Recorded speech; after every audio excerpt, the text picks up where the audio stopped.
Donc je me présente rapidement, moi je m'appelle Benjamin Cavy, dans la vie je fais du dev à la Maïf. Il y a des gens qui étaient là à la con ce matin sur Playwright ou pas, enfin ce midi? Non? Je suis désolé pour vous, vous allez vous taper 2 fois le break commercial. Du coup, à la Maïf, moi je travaille dans l'équipe qui édite les produits open source, et on en édite un certain nombre. On édite notamment Izanami, une brique de feature flag dont on va avoir l'occasion de reparler dans cette conférence. Et également, notre produit principal qui est Autoroshi, c'est un reverse proxy / API gateway que nous on développe, mais il y a une entreprise qui pour le coup est décorrélée de la Maïf, qui contribue aussi au développement et qui le vend, qui s'appelle Cloudapin. Donc si ça vous intéresse, n'hésitez pas à aller voir leur site. Et on a également quelques autres produits open source qui peuvent vous intéresser si vous êtes dans l'IA. Notamment un produit de classification automatique de mails, d'explicabilité des modèles de machine learning. Alors, m'en demandez pas trop sur celui-là, je suis pas hyper calé, mais enfin voilà, je vous laisse aller voir le GitHub si ça vous intéresse, ça vous fait un truc à faire si jamais vous vous ennuyez pendant cette conférence. Sans plus attendre, je vous présente l'application qui va nous servir de fil rouge tout au long de cette conf. Alors c'est une application que j'ai développée, c'est pas une vraie appli, hein, c'est surtout pour la démo. Et en fait l'idée c'est de vendre des livres Aurélie. Alors je sais pas si vous connaissez le site Aurélie, mais écrit de cette manière-là. En fait c'est un site qui permet de générer des couvertures de livres qui ressemblent beaucoup aux livres de la collection Aurélie justement. Et c'est souvent utilisé pour prendre un recul et un œil un peu critique sur nos pratiques dans l'informatique. Donc voilà, j'ai décidé de faire un site pour vendre des livres comme ça, et je me dis qu'au pire, si on m'en achète, je pourrais toujours générer leur contenu par IA, c'est plutôt à la mode. Et du coup, j'ai fait un peu de veille concurrentielle, j'ai regardé ce que faisaient les autres sites de vente de livres et tout, et ce qui m'a sauté aux yeux, c'est que il y en a pas mal qui proposent de mettre des commentaires sur les trucs qu'on achète. Donc je me suis dit que j'allais faire pareil. Et donc j'ai modifié un peu mon appli, j'ai intégré ce qu'il faut pour afficher des commentaires, etc. Et du coup, je suis prêt à mettre tout ça en production. Et comme tous les gens qui mettent des trucs en production, enfin, comme peut-être pas tous, mais moi en tout cas quand je le mets en production, j'ai un peu peur et je pense à tout ce qui peut mal se passer. Et là, il y a plusieurs trucs qui peuvent mal se passer. Le premier truc, c'est que cette mise en prod, potentiellement, elle est assez risquée parce que ça va impliquer des modifs potentiellement au niveau infra, de rajouter de services, de scaler, de rajouter des tables dans ma base de données, etc. Enfin, plein de manips de création et d'instanciation de nouvelles choses. Comme mon site marche très bien dans mon imagination, j'ai mis beaucoup d'instances pour être sûr de tenir la charge le jour où ça va décoller, quoi. Et ce qui m'embête un peu, c'est que comme j'ai plusieurs instances, le temps que tout se mette en prod, il risque d'y avoir un peu un phénomène de parcours incohérent quand mes utilisateurs vont se balader sur le site. C'est-à-dire que s'ils sont load balancés sur une instance qui a déjà les commentaires d'activer, ils vont les voir. Et s'ils naviguent sur le site, potentiellement, si j'ai pas le bon truc de configurer devant, ils vont plus voir les commentaires, puis revoir les commentaires, puis voir les commentaires. Enfin, vous avez compris l'idée.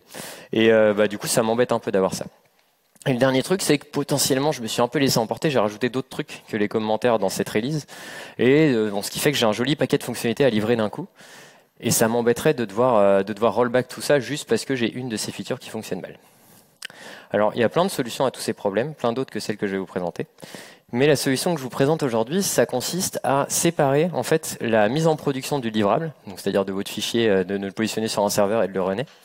Donc ça consiste à séparer cette mise en production-là de l'activation des fonctionnalités en elles-mêmes. Et en fait, l'idée, comment est-ce que ça va se matérialiser en termes de code? Donc c'est assez simple. On imagine que dans la version actuelle de mon applicatif, j'ai ça. J'ai cette fonction qui me permet de récupérer tous les livres qui sont dans ma base de données. Et du coup, si je veux être capable de séparer l'activation de la mise en prod, il faut que ma version applicative elle supporte les deux modes, c'est-à-dire le mode où j'ai pas les commentaires et le mode où j'ai les commentaires. Donc dans la version suivante de mon livrable, je vais faire un petit if, voilà, en disant si les commentaires sont activés, je les rajoute, et sinon je les mets pas. Et on imagine qu'il y a un petit interrupteur, alors on va revenir un peu après sur ce qu'est cet interrupteur, qui permet d'activer ou de désactiver la condition du if. Donc je mets en production cette application-là, et dans un premier temps, comme l'interrupteur est désactivé, ça va continuer de se comporter comme avant. Et après, quand je suis prêt, que je me sens chaud, qu'on est lundi matin 8h et que je suis prêt à prendre tous les rapports de bugs du monde, du coup, j'appuie sur l'interrupteur et paf, on passe dans la première branche du if et je rajoute les commentaires au livre que renvoie mon backend à mon front-end. Et ce qui est sympa avec ça, c'est que si jamais ça se passe mal, moi je rappuie juste sur l'interrupteur, je m'embête pas, et je reviens dans un mode où finalement j'ai pas les commentaires et j'ai pas besoin de rollback toute mon appli et toutes les autres petites améliorations que j'ai potentiellement rajoutées en parallèle. Et en fait, ce pattern-là de mettre un espèce d'interrupteur qui conditionne l'activation de certaines fonctionnalités, ça s'appelle des feature flags. Alors ça porte d'autres noms. La première fois que ça a été théorisé, ça s'appelait plutôt les feature toggle. Le nom quand même le plus commun aujourd'hui, c'est les feature flags. On entend aussi parler de feature flipping des fois et sans doute d'autres que je connais moins. Et il y a plusieurs implémentations possibles de ce pattern-là. Le truc le plus simple auquel on pense spontanément quand on pense à ça, c'est on se dit ce que je peux faire, c'est positionner une variable d'environnement ou un argument de ligne de commande. Alors c'est un peu le même délire pour les deux. Et en fait, l'idée, c'est de dire, quand je veux activer ma feature, je démarre mon instance applicative avec la variable d'environnement qui correspond bien positionnée. Et si je la positionne pas, du coup, j'active pas ma feature. Alors, ça va marcher et c'est très simple à mettre en place et ça peut tout à fait suffire. Mais le problème, c'est que quand je veux activer ma feature, du coup, ça nécessite un redémarrage de mon appli avec un changement de valorisation, soit de la variable d'environnement, soit de mon argument en ligne de commande. Alors, c'est pas tout à fait la même chose qu'une livraison d'une nouvelle version de l'appli, parce que là, finalement, c'est juste la même version que je redémarre. Donc, c'est peut-être un peu moins risqué que ce qui était possible de base. Et ça résout pas non plus spécialement mon problème de parcours incohérent. Donc, moi, ça ne me convient pas. Je réfléchis à une autre solution. Et ce qu'on peut se dire, c'est je peux avoir des conditions. J'ai qu'à mettre les conditions en dur dans mon code, finalement. Enfin, la condition d'activation de la fonctionnalité, j'ai qu'à la hard-coder. Imaginons que ma fonctionnalité de commentaire, je veux qu'elle soit activée à partir du 1er juillet. Du coup, dans mon code, je peux juste dire si aujourd'hui on est après le 1er juillet, du coup tu rajoutes les commentaires et sinon tu le fais pas. Donc là, c'est cool, ça va s'activer sans que j'ai besoin de relivrer, sans que j'ai besoin de rien faire d'ailleurs. Le problème, c'est que si le marketing décide la veille que vous avez besoin d'activer votre feature le 8 juillet, du coup, vous êtes bon pour refaire une release un peu en urgence, quoi. Et un autre problème qu'il y a avec cette approche, c'est que en arrivant à des conditions un peu trop complexes et tout, on peut vite avoir du mal à différencier le code qui est vraiment de l'ordre du feature flag, c'est-à-dire le code qui conditionne l'activation de vos fonctionnalités. On peut avoir du mal à différencier ce code-là du code de vos features en elles-mêmes. Et ça, c'est un peu gênant parce qu'en fait, le code du feature flag, à un moment donné, on va vouloir le supprimer. J'y reviendrai. Mais on n'aime pas trop garder des feature flags qui ne servent plus dans notre applicatif.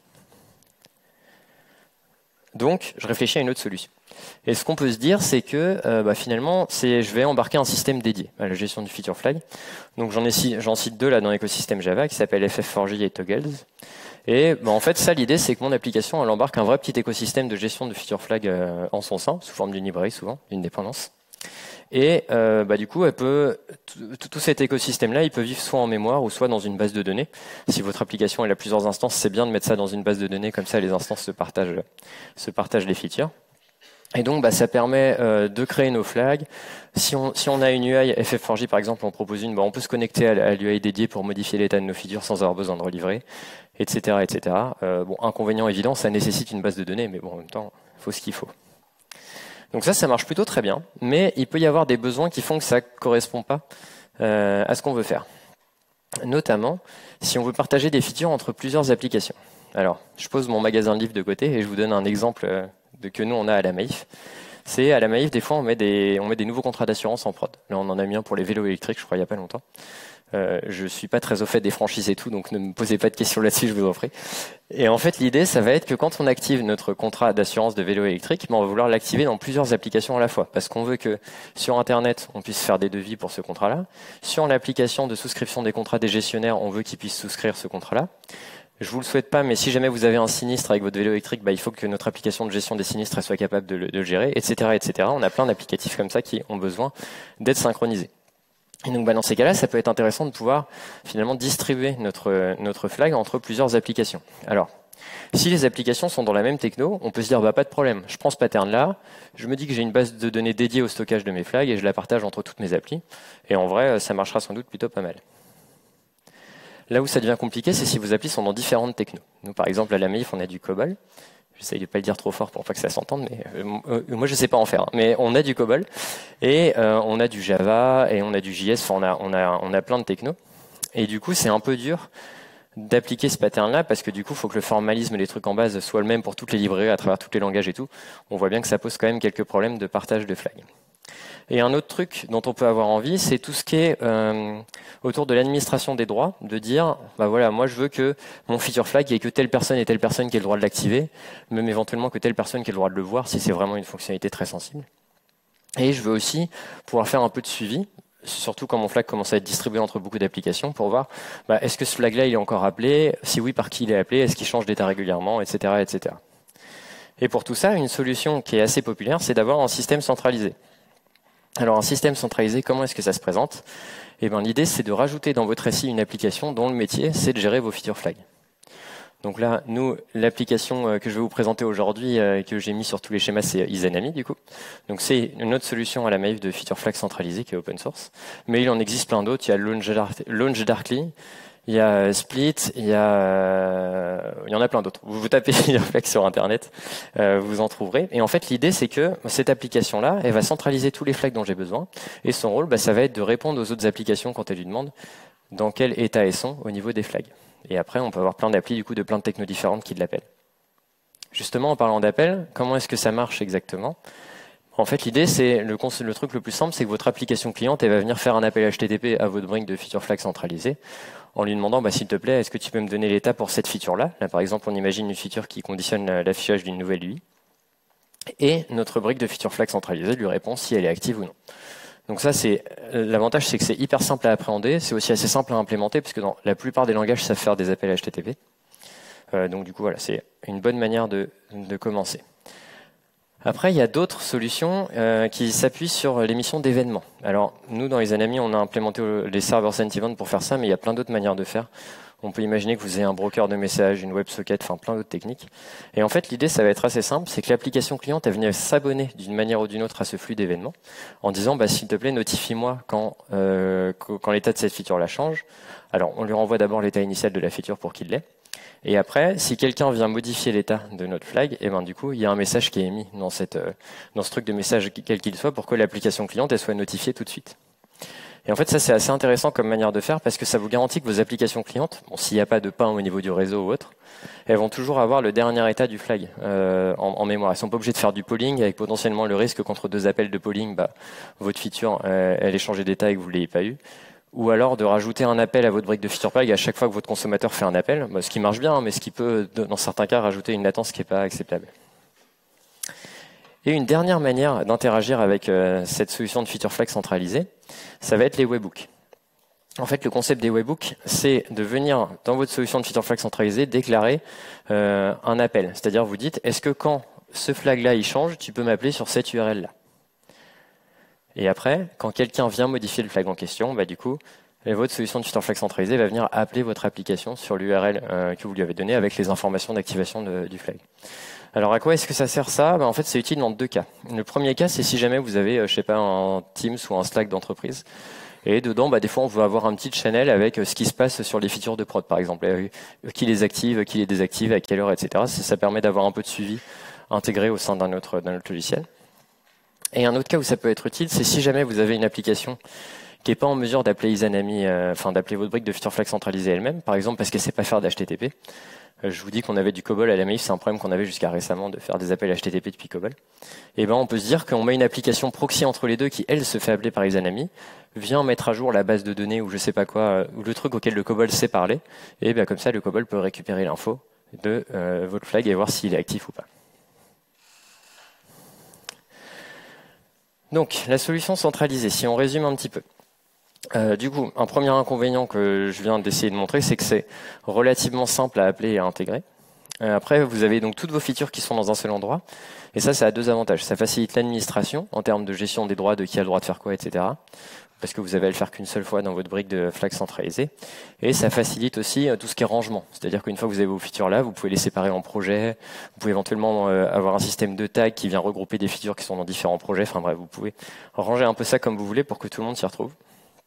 Il y a également la possibilité d'avoir un audit log. Donc c'est ce dont je vous parlais tout à l'heure, le fait de savoir qui a appelé mon flag, enfin quelle application a appelé mon flag, quel statut est-ce qu'elle a récupéré, etc. Mais aussi de voir quel utilisateur est venu modifier mon flag pour le mettre dans cet état. Alors, pas forcément pour le licencier quand quelque chose se passe mal, je vous vois venir, c'est plutôt pour essayer de comprendre ce qui s'est mal passé dans notre process de manipulation des flags. Et enfin, la solution centralisée, elle reprend un peu les avantages de la solution avec une base de données et une UI, c'est que ça rend très simple la mise à jour des stratégies d'activation. Alors, qu'est-ce que c'est les stratégies d'activation? Parce que c'est vrai que j'en ai pas trop parlé jusqu'ici, je vous présentais juste un flag comme un bouton on-off. Alors, ça reste le cas le plus courant. Le bouton on-off, alors ça a deux use cases principaux. Le premier, c'est vous mettez votre livrable en prod, votre flag est désactivé, et quand vous êtes prêt à activer votre fonctionnalité, vous l'activez. Éventuellement, si ça se passe mal, vous la désactivez, mais vous voyez l'idée, et tout se fait manuellement. Ça peut aussi avoir un deuxième usage assez utile, qui est d'avoir un espèce de panic button dans votre système, qui dit par exemple, si jamais je vois que j'ai une cyberattaque ou un truc du genre, ou une attaque en mode DDoS ou je sais pas quoi, je vais par exemple désactiver toute ouverture à l'extérieur de mon site web, le mettre en maintenance pour me laisser un peu le temps de respirer et de comprendre ce qui se passe. Donc ça peut être ça qui est intéressant. Et justement, en parlant de temps, c'est une autre source de stratégie d'activation, tout ce qui est basé sur le temps. Donc là, l'idée, c'est d'automatiser un peu ce que je vous ai dit avant, c'est-à-dire, vous savez que votre flag il va être mis en prod à telle date, mais vous pouvez le coder dans votre solution de feature flag centralisée. Et à partir de cette date-là, quand on lui demande l'état du flag, elle va dire oui, c'est actif. Et avant, il dira non, c'est pas actif. Après, on peut faire des trucs un peu plus fins, du genre se dire, je veux que ma feature elle soit activée en semaine et désactivée le week-end, ou activée que sur certains horaires, enfin bref. L'idée, c'est vraiment d'économiser le nombre d'actions humaines qu'on a besoin de se faire sur les flags en automatisant tout ce qui est truc temporel. Il y a une autre possibilité de condition d'activation qui concerne plus tout ce qui est technique. Ça peut être par exemple de dire je veux que mon flag il soit actif que pour tel ou tel IP ou pour tel ou tel navigateur ou alors que pour tel hostname ou telle provenance ou des choses comme ça. Et ça peut même aller plus loin, c'est-à-dire qu'il y a certaines solutions qui vous laissent mettre des scripts personnalisés. Et en gros l'idée c'est que vous codez votre script d'activation. En gros c'est une fonction qui retourne true ou false. Vous la donnez à votre solution de feature flag centralisée et quand quelqu'un requête l'état de votre flag, le script est exécuté et le résultat est renvoyé. Donc ça peut servir à faire des conditions un peu plus avancées. On peut même mettre du métier dans l'activation du flag. Je ne sais pas si on veut faire ça, mais en tout cas, c'est possible. Ça, c'est mon illustration préférée du slide. J'ai fait tous les dessins, je tiens à le dire. Donc, il y a une autre famille de conditions d'activation qui est basée sur les utilisateurs. Mais c'est de loin la plus utilisée. En fait, l'idée, ça va être de dire que votre flag il va être actif que pour certains utilisateurs et pas d'autres. Alors, il y a deux modes. Il y a un mode un peu pourcentage où vous dites, en gros, je veux l'activer pour 10%, pour 20% des utilisateurs. Et il y a un mode, je veux faire une liste d'utilisateurs, eux, ils ont le droit, les autres, ils n'ont pas le droit. Alors, à quoi est-ce que ça sert? Alors, ça peut servir à faire du déploiement Canary. Donc, le déploiement Canary, l'idée, c'est de dire que quand vous activez votre feature, vous allez l'activer pour une petite population pour commencer, puis voir si vous prenez des torrents d'insultes par mail. À ce moment-là, on se dit qu'on généralise peut-être pas tout de suite. Ça peut aussi servir, c'est un peu honteux mais je le mets quand même, à faire des tests en prod où en gros vous avez bien testé votre application sur tous vos couloirs de dev, de recettes et tout, vous l'avez mise en production, la fonctionnalité elle est désactivée et avant de l'activer vous dites je vais quand même me loguer en prod et vérifier que moi j'arrive bien que la fonctionnalité fonctionne bien pour un cas que je connais. Et donc dans ce cas-là vous pouvez dire il y a que notre ops ou notre QA qui a le droit d'accéder à la feature en prod, il fait son test 5-10 minutes et après on ouvre à tout le monde une fois qu'on sait que c'est bon. Ça peut aussi être utile si vous faites de l'early access, c'est-à-dire si vous avez une population d'utilisateurs qui est très demandeuse de changement, qui donne facilement du feedback, etc. Ça peut être intéressant de leur ouvrir des fonctionnalités en avance à eux et de garder une version antérieure de l'application pour des clients qui seraient un peu plus résistants au changement et qui n'aiment pas trop que ça bouge tout le temps. Et enfin non, pas du tout. Ça peut également servir à faire une montée en charge progressive. Alors qu'est-ce que c'est l'idée? C'est de dire, je suis pas sûr que mon histoire de commentaires ça scale bien, je suis pas sûr d'avoir assez dimensionné ma base de données, tout ça. Et donc je vais commencer par l'activer pour 10%, puis pour 20%, puis pour 30%, etc. Jusqu'à l'activer pour tout le monde. Ça me permet de me laisser un peu plus de marge pour voir un éventuel problème de perf arriver. Un dernier use case de prod pour ces features basées sur les utilisateurs, c'est que ça peut servir de base à faire de l'A/B testing. Alors en fait l'A/B testing c'est du feature flipping où on sépare le flux d'utilisateurs en deux. Alors généralement c'est avec du pourcentage mais ça peut être selon des conditions aussi. Et après ce qu'on vient rajouter l'A/B testing par-dessus c'est une notion de succès. En gros le use case principal c'est on va tester deux versions d'un même écran et on va voir quelle version donne le plus de clics sur le bouton payer qui va nous intéresser par exemple. Et donc en fait ce qu'il y a en dessous pour séparer le flux des utilisateurs souvent c'est du feature flag. Donc ça c'est des use cases qui sont très intéressants en production mais il y a aussi un certain nombre de use cases qui concernent le développement. Il y a notamment, si vous êtes dans une entreprise où vous êtes un peu contraint au niveau du nombre d'environnements, nous c'est notre cas par exemple, on n'a que 17 environnements à la Maïf, et en gros c'est un peu relou parce que des fois on a vraiment besoin d'avoir un environnement où on est tout seul dessus, on est tranquille et tout, et c'est pas trop possible, ou même pour tester une nouvelle version de notre application, et c'est pas trop possible parce qu'en fait on a des gros logiciels qui coûtent cher, qu'on paye les licences, il faudra instancier des bases Oracle et tout. Je vous embête pas avec ma vie, mais c'est un peu compliqué. Et du coup, l'idée, c'est qu'on va se dire, qu'à cela ne tienne, sur un environnement, je vais m'autoriser à déployer deux versions d'une même application via les flags. Mais en fait, l'idée, c'est que vous déployez votre application, vous dites qu'elle va être désactivée pour les gens qui font la maintenance sur la version actuelle qui corrige les bugs et tout, enfin que votre flag va être désactivé pour ces gens-là. Et pour les gens qui travaillent sur les nouvelles fonctionnalités, on va activer le flag pour que les développeurs puissent voir le résultat de leur travail, que les testeurs puissent tester la nouvelle feature, etc. Et donc virtuellement, ça vous permet d'avoir deux ou plus, si vous êtes chaud, version de l'application sur un même environnement. Il y a un autre truc qui est intéressant pendant la phase de développement en elle-même, et ça concerne l'utilisation de Git. En gros, un biais que vous pouvez souvent voir, notamment quand vous faites des process type Gitflow, alors c'est loin d'être le cas général de voir ce genre de problème, mais ça peut arriver, c'est d'avoir des feature branches qui vivent un peu trop longtemps. Donc là, on imagine que je veux rajouter 2 features dans mon application. Il y a une première partie de mon équipe qui commence à taffer sur la feature 1. Ils travaillent pendant 2 jours, 1 semaine, 1 mois, plusieurs mois, même si on n'a pas de chance. Et un peu après, il y a une autre partie de l'équipe qui commence à travailler sur une feature 2. Et pas de bol, c'est aussi une grosse feature. Ils travaillent aussi pendant 2 jours, 3 jours, 1 semaine, 1 mois, plusieurs mois, si on n'a vraiment pas de chance. Et ce qui va se passer au bout d'un moment, c'est que la première équipe, elle va vouloir merger son travail. Enfin, la première partie de l'équipe. Donc eux, ils vont merger. Si ils ont de la chance, ils ont un peu gagné la course à la feature. Alors, ils auront peut-être quelques petites commits de correctifs qui se sont glissés ici, mais globalement, le merge va plutôt bien se passer pour eux. Et après, il y a la deuxième partie de l'équipe qui va vouloir merger sa fonctionnalité. Et si par malheur, ça touche à peu près la même base de code de l'appli, voilà, ça va juste être un cauchemar à merger, parce que il va y avoir énormément de changements à merger. Des fois, on comprend pas trop le code avec lequel on est en train de merger, alors on fait un peu au pifomètre. Et pour être serein là-dedans, faut quand même avoir une bonne couverture de tests de non-régression.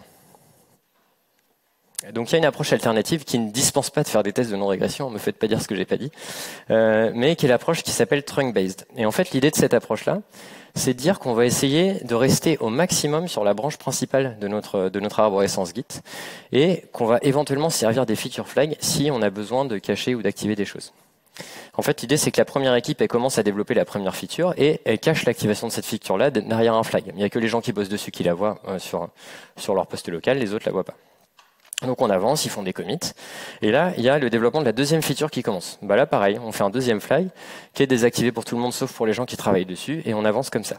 Et en fait, l'intérêt de ce truc-là, c'est qu'à chaque fois, alors je dis pas qu'il n'y a pas de merge à faire, hein, forcément il y en a, mais c'est des tout petits merges qui sont hyper rapprochés dans le temps. Vous ne devez pas merger avec un truc qui a été fait il y a 2 mois par une autre personne de l'équipe. Là, vraiment, c'est des merges au quotidien et en général, c'est tout petit et beaucoup plus facile à faire. Donc c'est ça l'avantage de cette méthode-là.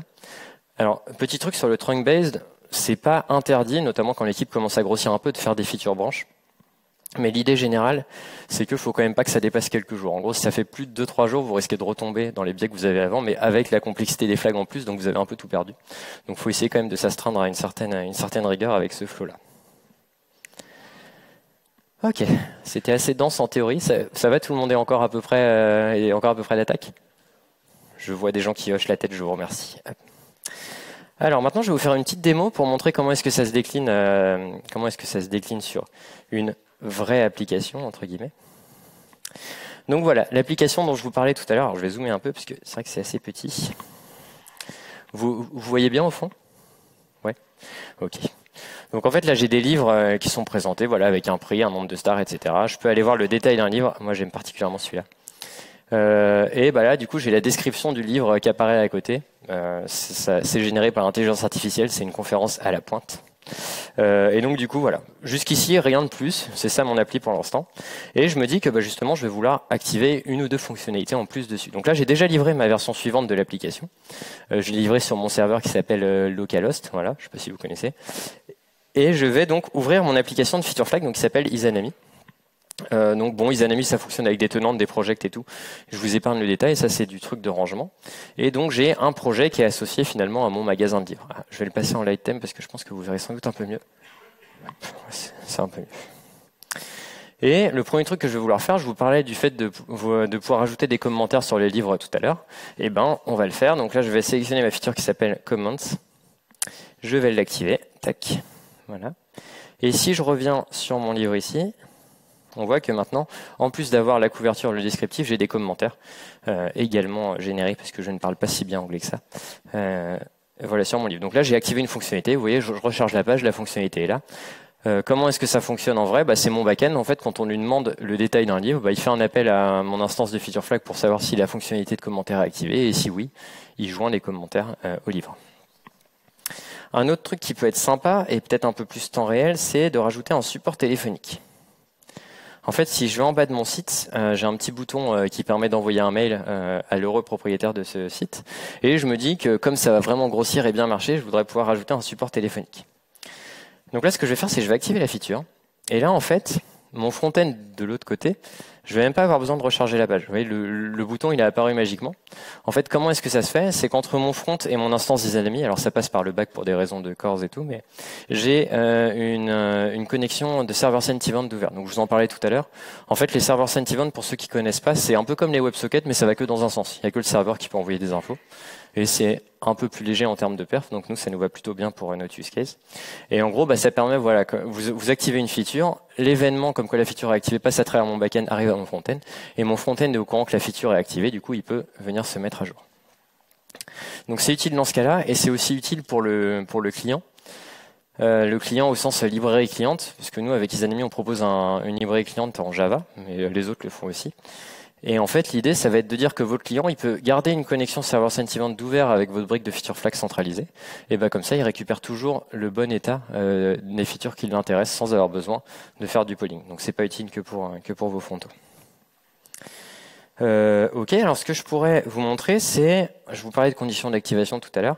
On va essayer de voir un peu plus comment ça marche. Donc l'idée, c'est que ma feature de commentaire, imaginons que je sois pas sûr que ça scale vraiment bien. Donc je vais venir rajouter des conditions d'activation.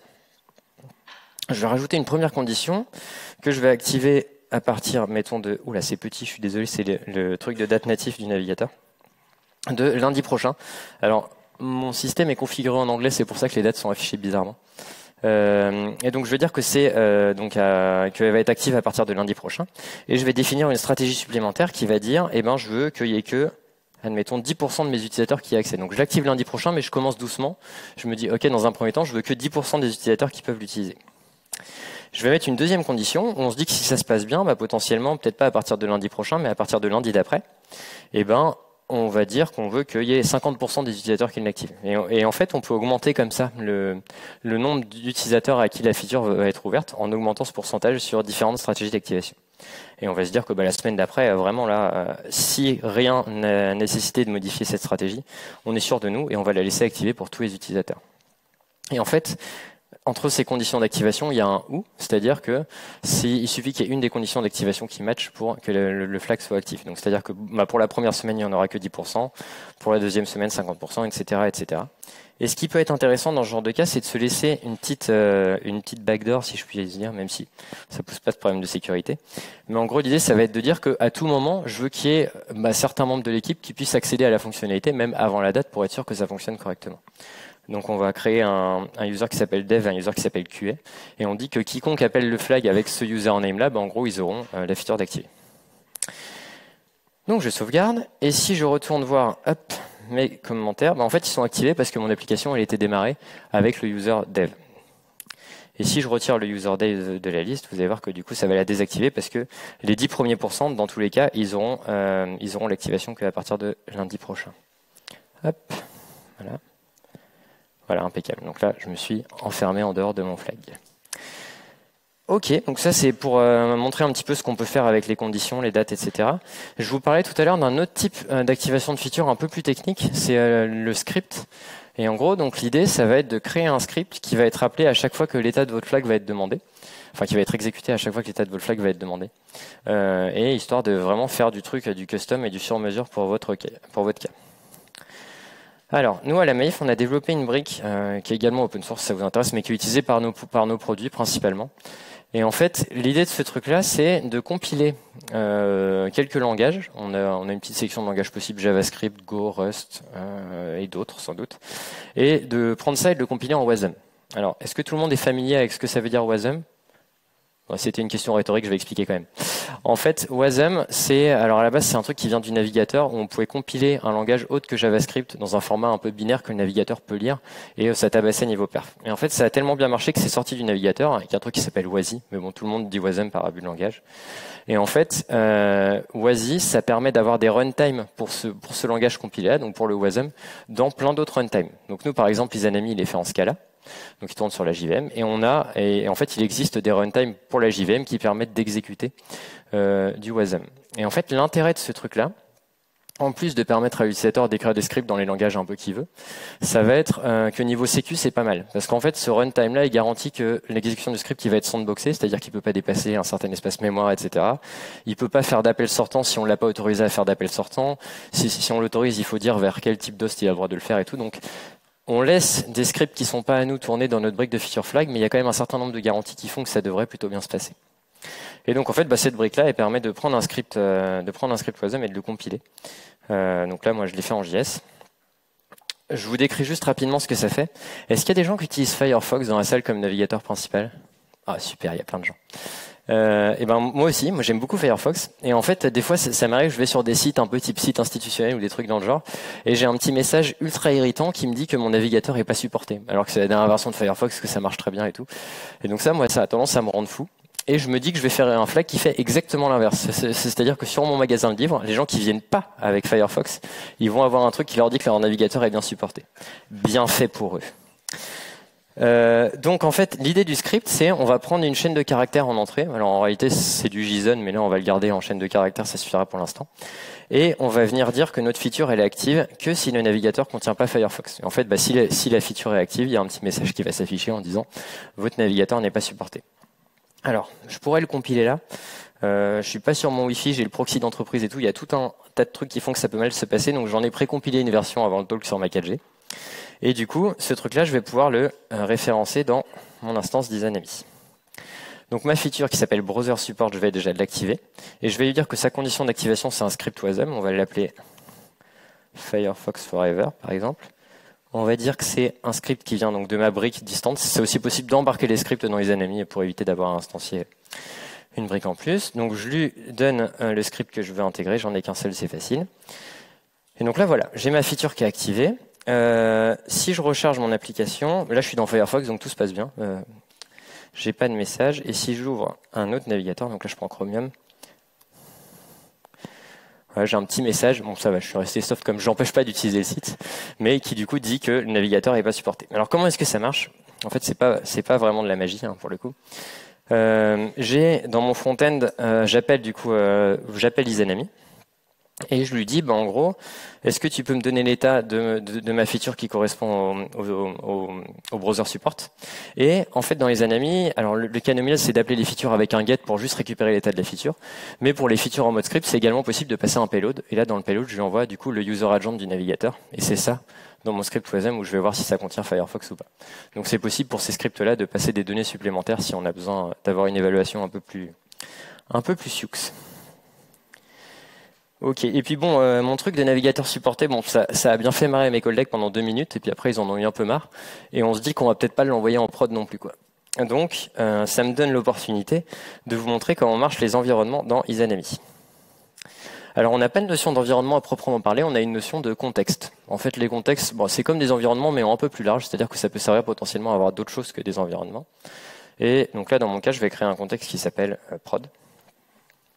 Et je vais venir dire que ma feature de browser support, hop, je vais venir la surcharger, je vais zoomer un peu, je vais venir créer une surcharge à cette feature-là pour mon contexte de prod qui dit que, hop, dans le contexte de production, en fait, je ne vais surtout pas l'activer. Donc je fais ça, et là, si je retourne sur la version de prod de mon appli, hop, ici, ça n'a pas marché du tout. Pourquoi ça n'a pas marché? C'est un effet Bonnell dit... Ah non, excusez-moi. J'ai oublié de lui dire que du coup, elle n'avait plus besoin de dépendre d'un script. Hop là. Voilà. Donc là, je suis sous Chromium, j'ai rafraîchi la page et le truc a disparu parce que quand même, on va pas embêter nos utilisateurs avec ça. Et parce que ma feature, je l'appelle en lui disant que je suis en production. Et ce modèle de contexte, en fait, c'est un modèle arborescent, c'est-à-dire que vous pouvez avoir des sous-contextes au sein d'un contexte. Par exemple, vous pouvez dire en prod et pour les devices mobiles, ou en prod pour les gens qui utilisent tel ou tel navigateur. Enfin, c'est possible de faire des sous-contextes comme ça pour spécifier des trucs un peu plus fins que juste un environnement. Ok. Donc ça, c'était pour la démo. Je vais en profiter pour boire un peu. Mince, je n'ai pas été assez rapide. Ça va toujours? Ouais. Maintenant, pour vous relaxer un peu, parce que c'était quand même un peu lourd et technique, je vais vous raconter une histoire. Alors, je ne sais pas si vous connaissez, vous avez entendu parler d'une entreprise qui s'appelle Knight Capital, qui a été, à qui il est arrivé un petit truc avec les feature flags. Donc, Knight Capital, qu'est-ce que c'est? C'est une entreprise qui fait du trading automatisé, une entreprise américaine, et qui utilisait des feature flags, qui en utilise peut-être encore, je ne sais pas. Et un jour, ils ont voulu faire une mise à jour de leur algorithme de trading automatisé. Et pour une raison que je ne connais pas, ils se sont dit, tiens, on va cacher la mise à jour de cet algorithme derrière un flag, mais plutôt que d'en créer un nouveau, on va réutiliser un flag qui existe et qui est là. Alors peut-être que c'était trop compliqué d'en créer un nouveau, enfin j'en sais rien. Ils avaient leur raison, mais toujours est-il qu'ils ont réutilisé un flag qui existait au nom très explicite de PowerPeg. On reviendra là-dessus après. En termes d'architecture, ils avaient 8 instances de leur application. Donc leur plan était assez simple. L'idée, c'est de dire que leur appli était en V1. Alors, évidemment, c'était pas vraiment la V1, mais c'est pour l'exemple. Qu'ils allaient monter du coup toutes leurs applications de V1 à V2 avec le flag de désactiver. Et qu'une fois que tout leur parc applicatif sera en V2, ils allaient activer la nouvelle fonctionnalité, leur nouvel algorithme de trading automatisé sera en ligne, et tout marcherait super bien. À votre avis, qu'est-ce qui s'est mal passé? Non, personne ne veut se lancer. Je comprends. Moi non plus, je répondrai pas. En réalité, ce qui s'est mal passé, c'est que leur process de déploiement n'était pas tout à fait au point. C'était plus ou moins quelqu'un qui allait faire les mises à jour sur les serveurs. Et cette personne-là, elle a oublié un serveur. Du coup, il y a un serveur qui est resté en V1. Leur process de supervision n'était pas tout à fait au point non plus. Du coup, ils s'en sont pas rendus compte. Donc pour eux, tous leurs serveurs étaient en V2. Ils ont attendu le jour J. Et là, ce jour-là, ils ont activé leur flag. Ce qui fait que du coup, il y a une version antérieure de l'application qui s'est retrouvée avec un flag déjà existant qui était activé. Donc c'est le bon moment pour se poser la question de savoir, mais au fait, il faisait quoi ce flag avant? Alors pour répondre à votre question, on va plonger dans l'univers un peu technique des algorithmes de trading. Non, je rigole, ça va être assez simple. En gros, moi j'y connais rien, mais un algorithme de trading, il me semble que ça marche à peu près comme ça. On achète quand c'est pas cher, on vend quand c'est cher, on a gagné de l'argent. Voilà. S'il y a des gens plus experts que moi dans la salle, n'hésitez pas à venir me corriger après. Et le flag PowerPeg, en fait, il activait un algorithme qui faisait exactement l'inverse. C'est-à-dire que lui, il achetait, il vendait, il n'en avait rien à secouer, ce qui fait qu'il perdait souvent de l'argent. Et vous allez me dire, mais pourquoi est-ce qu'il y a du code comme ça dans une application de trading automatisée? En fait, c'était un truc qui était jamais censé arriver en prod. Parce que c'était censé être utilisé que dans les environnements de QA pour simuler des variations du marché et voir comment est-ce que les algorithmes se comportaient. Donc, du coup, ils se sont retrouvés avec une de leurs 8 instances en production qui a commencé à leur faire perdre un peu d'argent, quoi. Donc ils avaient que ça comme info. Enfin, ils avaient même pas l'info qu'il y avait une appli qui n'était pas en bonne version. Et vous, dans cette situation, qu'est-ce que vous auriez fait? Alors vous pouvez lever la main plusieurs fois. Est-ce que vous auriez rollback votre parc applicatif en V1 en vous disant j'ai eu un problème à la mise en prod, je rollback, c'est ce que je fais tout le temps, pas de problème? Non, personne? Ah, une personne. Est-ce que vous auriez juste désactivé le flag en vous disant ça a quand même commencé à merder à partir du moment où j'ai activé le flag? Ok. Est-ce que vous auriez monté le dernier serveur en V2 avec le flag activé? Ok. Ou est-ce que finalement, 7 sur 8 c'est plutôt une bonne note et on en reste là? C'est marrant, il y a assez peu de personnes en général qui lèvent la main pour cette option-là. Alors il y avait 2 bonnes réponses. On pouvait soit effectivement désactiver le flag, et du coup on serait revenu dans la situation d'avant, ou soit monter le dernier serveur en V2. Alors des charges, je crois qu'ils savaient toujours pas au moment où ils ont réglé la crise qu'il y avait un serveur qui était resté en V1. Eux, ils ont choisi l'option A. Ils ont rollbacké tout leur parc applicatif en V1 avec le flag d'activer.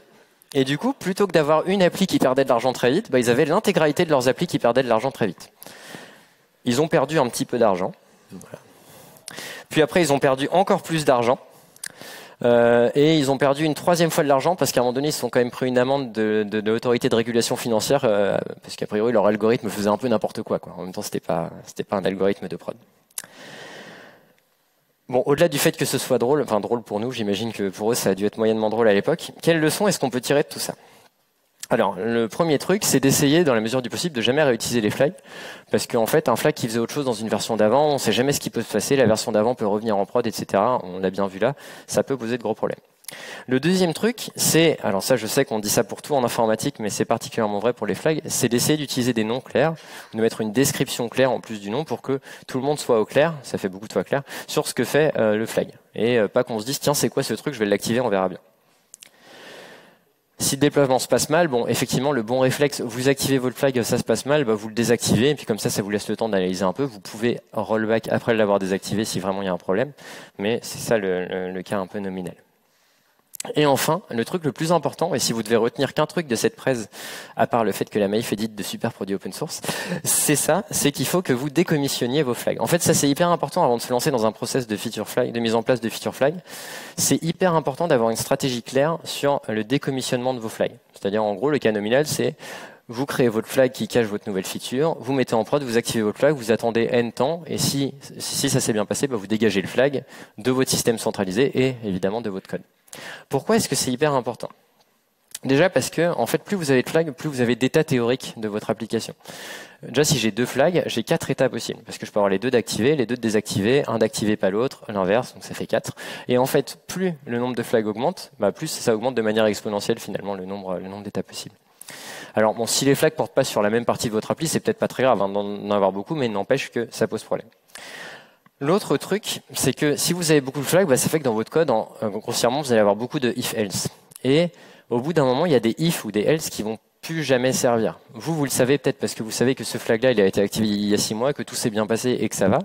Mais les nouvelles personnes qui arrivent sur l'application, ça leur fait ça plus de charge à appréhender pour comprendre comment marche l'application. Donc ça peut être pas évident. Puis même vous, après 2 mois de vacances, je suis pas sûr que ce soit hyper évident de se rappeler de qu'est-ce que faisait ce flag qui est là depuis 8 mois. Ça rend aussi le code très peu prédictif, c'est-à-dire que quand on lit le code source et qu'on a 14 embranchements à suivre, même en connaissant à peu près l'état théorique des trucs, c'est quand même dur de dire exactement où est-ce qu'on passe et où est-ce qu'on passe pas.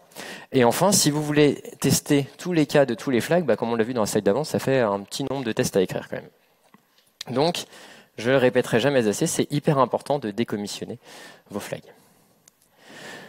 Ok. Avant de continuer, on va parler de résilience. C'est même pas avant de continuer, on va continuer en parlant résilience. Donc je vous ai dit tout à l'heure que Izanami et d'autres logiciels du même genre, c'est des briques de feature flag centralisées. Alors il y a un petit indice dans le mot centralisé qui vous dit que si ça se pète la gueule, potentiellement vous risquez d'avoir des problèmes ailleurs. Alors, il peut y avoir des cas un peu chelous du genre votre application de feature flag centralisée vous renvoie une erreur, elle n'a pas réussi à accéder à la base de données, j'en sais rien du tout. Voire même elle est plus là du tout, il y a un pain réseau et tout, et vous n'arrivez pas à y accéder depuis votre application. En général, alors vous pouvez coder ça vous-même, mais en général, les briques de feature flag centralisées vous fournissent des clients, donc des petites libs à intégrer dans votre truc, qui permettent de gérer ce genre de cas. Alors, le truc un peu standard, c'est d'essayer d'avoir une stratégie par défaut et de dire, en gros, je mets ça dans mon code, et si jamais j'arrive pas à récupérer l'état du flag, l'état safe, c'est cet état-là. Par exemple, pour une nouvelle UI qui n'est pas encore activée partout, je peux vous dire que l'état safe, c'est désactivé. Si jamais vous n'arrivez pas à atteindre votre brique de flag, ça va pas vous péter à la gueule, ça va juste vous mettre l'ancienne version de l'UI, c'est peut-être pas très grave. Donc ça, c'est un truc qu'on peut faire. Donc vous pouvez dire c'est true, c'est false. Vous pouvez même éventuellement filer un petit bout de code à y exécuter dans ce cas-là en particulier si vous avez des trucs plus compliqués à faire. Et il y a un autre truc qui peut être intéressant à implémenter d'un point de vue client pour la résilience et pour les performances, c'est d'avoir du cache. Parce qu'en fait, je vous le disais tout à l'heure, mais appeler votre brique de feature flag centralisée à chaque fois qu'un utilisateur vous appelle, ça peut, si vous avez beaucoup d'utilisateurs, ça peut vite faire beaucoup d'appels en fait qui vont souvent aboutir à la même chose. Et donc en fait, l'idée, ça va être de venir mettre en cache le flag. Alors, le petit piège là-dedans, c'est que ce que vous voulez mettre en cache, c'est pas l'état du flag que vous avez récupéré. Parce que si vous vous rappelez bien, je vous ai dit, il y a plein de conditions d'activation possibles. Et là, dans mon exemple, j'appelle la feature de commentaire pour l'utilisateur Bob, et le serveur me répond que c'est activé. Mais si j'ai pas les conditions d'activation, je peux pas savoir si c'est activé pour tout le monde ou si c'était actif juste pour Bob, en fait. Donc je peux pas juste cacher le fait que ce soit activé dans mon application. Du coup, ce qui peut se faire, c'est de cacher les conditions d'activation. Mais c'est ce que fait par exemple le client d'Izanami, où en gros, quand il récupère l'état de la feature, il récupère aussi le fait que ce flag-là, il est actif que pour Bob. Et comme ça, même si votre application crash, ou alors vous pouvez définir ça comme cas nominal si vous voulez faire moins d'appels, et qu'on vient vous demander, au fait, est-ce que c'est actif pour Alice? Alors là, ma règle dit que c'est actif pour Bob et Alice, donc on sait le recalculer localement, parce qu'en général, c'est pas des trucs hyper compliqués, hein. Les conditions d'activation sur les dates, les users et tout, ils sont aussi codés dans le client d'Izanami, et du coup, il sait vous le recalculer localement, même si il n'arrive pas à pinguer le serveur distant. Et si vous avez en plus une connexion de serveur Sentivent d'ouverte qui vous envoie le dernier état des features en permanence, vous pouvez juste lui dire tape tout le temps dans le cache parce que je sais que mon cache il est toujours à jour puisque je reçois toujours le dernier état de mes features. Donc voilà pour l'aspect performance et résilience. J'ai fini un peu en avance. Je me suis permis de glisser un subtil message sur la dernière slide. Et si vous voulez me laisser du feedback sur cette conf, je suis très preneur. C'est le petit QR code là qu'il faut scanner. Et est-ce que vous avez des questions ?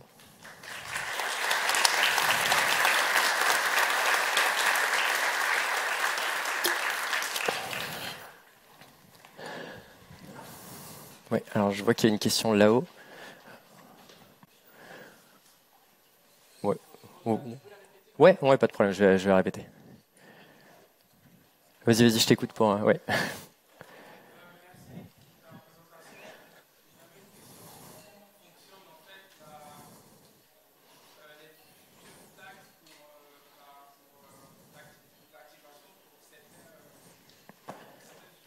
Ouais.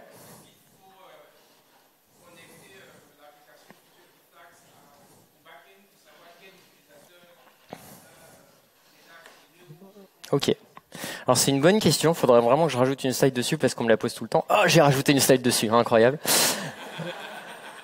Et en fait, l'idée, c'est que ah oui, pardon, il faut que je répète la question. En fait, la question, c'est pour les feature flags qui s'activent que pour certains utilisateurs, comment ça marche? Est-ce qu'il faut que je stocke quelque part les utilisateurs pour qui la feature a déjà été activée? Comment est-ce que ça peut fonctionner? Et en gros, la manière dont nous on fait, et je pense que les autres applis doivent faire à peu près pareil, c'est qu'on utilise un truc de hashing. Alors on utilise un algo qui s'appelle Murmur3. Bon, c'est un peu barbare, mais c'est un algo de hash qui vous garantit d'avoir une distribution pas trop déconnante en fonction d'une plage d'entrée donnée. Du coup, je prends mes usernames qui sont à gauche là sur la slide et je les convertis du coup en un chiffre qui va être entre 0 et 100.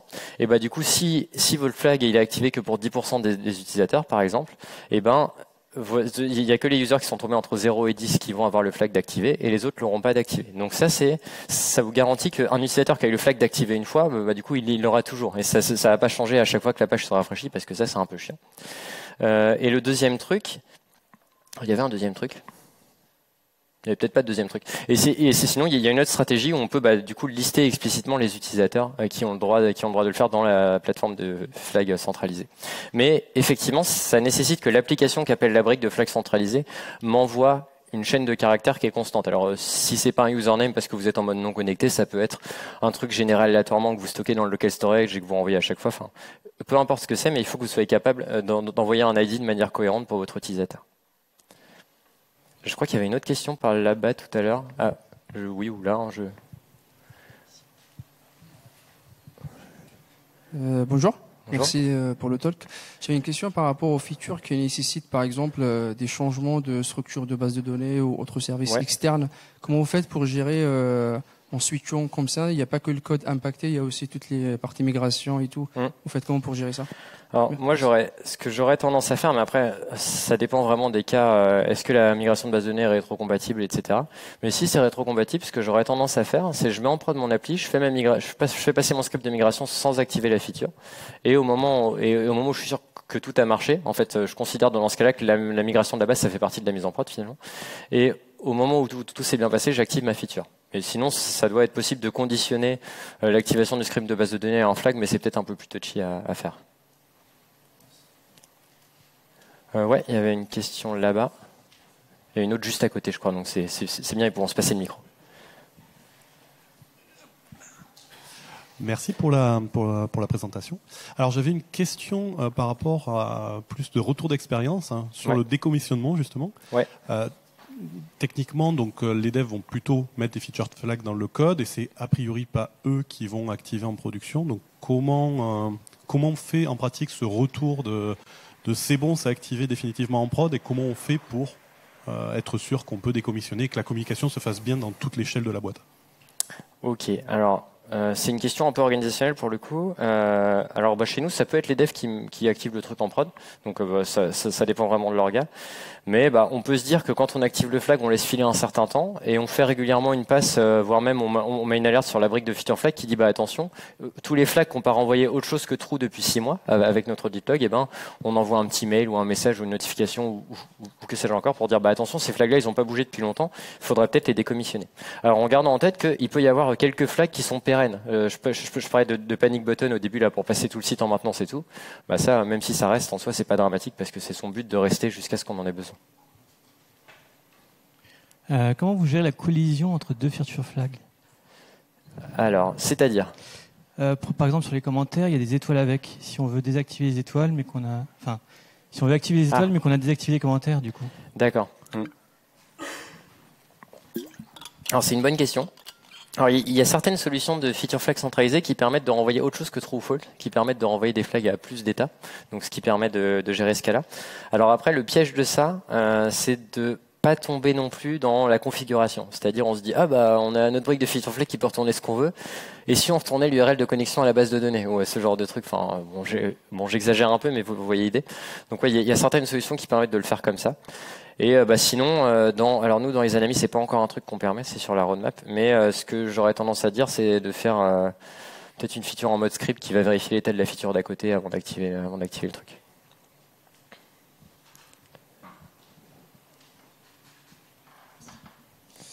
Oui, merci pour le talk. J'ai une question, tu l'as un petit peu abordé sur la partie test recette, parce qu'effectivement, introduire des fonctionnalités d'activation, des activations, ça introduit différents états en production. Je voulais déjà savoir combien, en gros, en volumétrie, vous avez en production de feature flag actifs. Est-ce que vous êtes donné des limites et est-ce que du coup, vous avez noté un surcoût en termes de recettes? Est-ce que vous recetez systématiquement toutes les combinatoires possibles ou pas? Ouais, ok. Alors non, on recette pas systématiquement toutes les combinatoires possibles. En termes de flag, alors on a plusieurs instances d'Izanami dans la boîte qui tournent parce que là, ce que je vous ai montré, c'est la V2 et on a encore pas mal d'instances en V1 côté Maïf. Et où du coup c'était moins adapté aux grosses orgas. Mais en gros, de ce que j'en ai vu dans les extraits qu'on m'a fournis, on doit avoir entre 10 et peut-être 100 flags grand max quoi, sur nos différentes instances d'Izanami, alors en sachant que toutes les applis n'utilisent pas les 10 ou les 100. Et en fait, moi, ce que j'aurais tendance à préconiser, c'est vraiment de marquer à la culotte les flags, si vous me passez l'expression. Et les flags qui sont plus utilisés, tout de suite, on les dégage, justement, histoire de simplifier cette combinatoire et qu'il n'y ait pas un espèce de savoir commun, mais qui est que oral, qui est de dire, non, ce flag-là, on sait qu'il est toujours désactivé, du coup, on n'a pas besoin de le tester, parce que ça finit toujours par, il finit toujours par y avoir un pain de prod, quelqu'un qui connaît pas, qui arrive, et puis qui se dit, tiens, peut-être que d'activer ce feature flag, ça va résoudre le problème, quoi. Mais après, sur le nombre, je lisais un article l'autre jour qui disait que Meta, donc la boîte qu'a Facebook, ils avaient plusieurs milliers de flags en prod et qu'eux avaient pas l'air d'avoir de problème. Donc je sais pas ce qu'ils ont mis comme process, j'imagine qu'ils sont pas tous sur la même partie du code, mais a priori ça a l'air de scaler si on a le bon process derrière. Bravo déjà. Merci. Je ne vois pas. Ah oui, pardon. 3 questions, si j'ai le temps. Est-ce que tout le monde a le droit de toucher tous les flags de l'instance ? Non, en fait, c'est pour ça que je parlais d'administration et de droit. C'est aussi l'avantage d'avoir une solution centralisée, c'est qu'elle gère les droits et on peut gérer tous les droits à un seul endroit. Ça fait beaucoup de fois droit. Et en gros, là, dans Izanami, il y avait un système de tenante, de projet, etc. Et du coup, c'est au niveau du tenant ou du projet qu'on peut avoir un droit read, write ou admin, en gros, pour chaque utilisateur individuellement. Et de la même manière, ça peut être une mode pratique que tout le monde n'ait pas accès aux clés d'appel, parce que du coup, n'importe qui peut pas appeler n'importe quel flag. Et du coup, on génère des clés d'API qu'on file à nos différentes applications utilisatrices et qui sont scopées que sur les projets dont elles ont le droit de lire l'état. Ok. Et tu parlais du coup d'un client en Java qui permettait de taper dessus. Ouais. Est-ce qu'il y a autre chose que ça? Alors aujourd'hui non. Alors bon, il y a d'autres briques qui proposent d'autres clients dans d'autres langages si vous en avez besoin. Notamment LaunchDarkly, je crois, qui propose pas mal de langages. On a un client JavaScript de prévu qu'on va sans doute faire cette année, donc qui sera à la fois pour Node et pour le navigateur. Et pour l'instant, on n'en a pas d'autres parce qu'on essaye de faire pour nos besoins à nous et on s'est un peu brûlé les ailes sur la version précédente d'Izanami, avoir des clients dans tous les langages du monde. On avait du Rust, du Go, du machin. Et finalement, ça devient un peu dur à maintenir dans le temps. Donc bon, s'il y a des clients communautaires qui veulent se faire, il n'y a pas de problème. Mais nous, c'est pas sûr qu'on mette beaucoup d'énergie à les maintenir. Et dernier petit truc, est-ce que tu as moyen de récupérer quand tu as des activations, des désactivations? Est-ce qu'il y a des trucs qui existent pour connecter ça sur un Slack, sur un Teams, sur quelque chose? C'est ce que je parlais tout à l'heure. C'est ce dont je parlais tout à l'heure au niveau des webhooks. Où en gros, typiquement, je vais essayer de retrouver la slide. En gros, l'idée, c'est de donner une URL à appeler. Alors moi, on l'a fait pour Teams il n'y a pas très longtemps dans la boîte. Où est-ce que c'était là? Et où en gros, l'idée, ça va être de demander à ta solution de feature flag centralisée d'appeler une URL quand quelque chose change. Et typiquement, les hooks dans Teams, alors Slack, je maîtrise moins, mais c'est un peu comme ça que ça marche. En gros, il faut appeler une certaine URL avec un certain format de body. Izanami permet de spécifier le format de body que tu veux, etc. Et puis, du coup, ça vient publier un message dans le Slack en disant, machin a modifié telle feature, maintenant elle est dans tel état avec telle condition d'activation. Eh bien, merci. On va devoir arrêter là la séance de questions-réponses. Désolé, on arrive. N'hésitez pas à venir me voir si vous avez d'autres questions. Merci.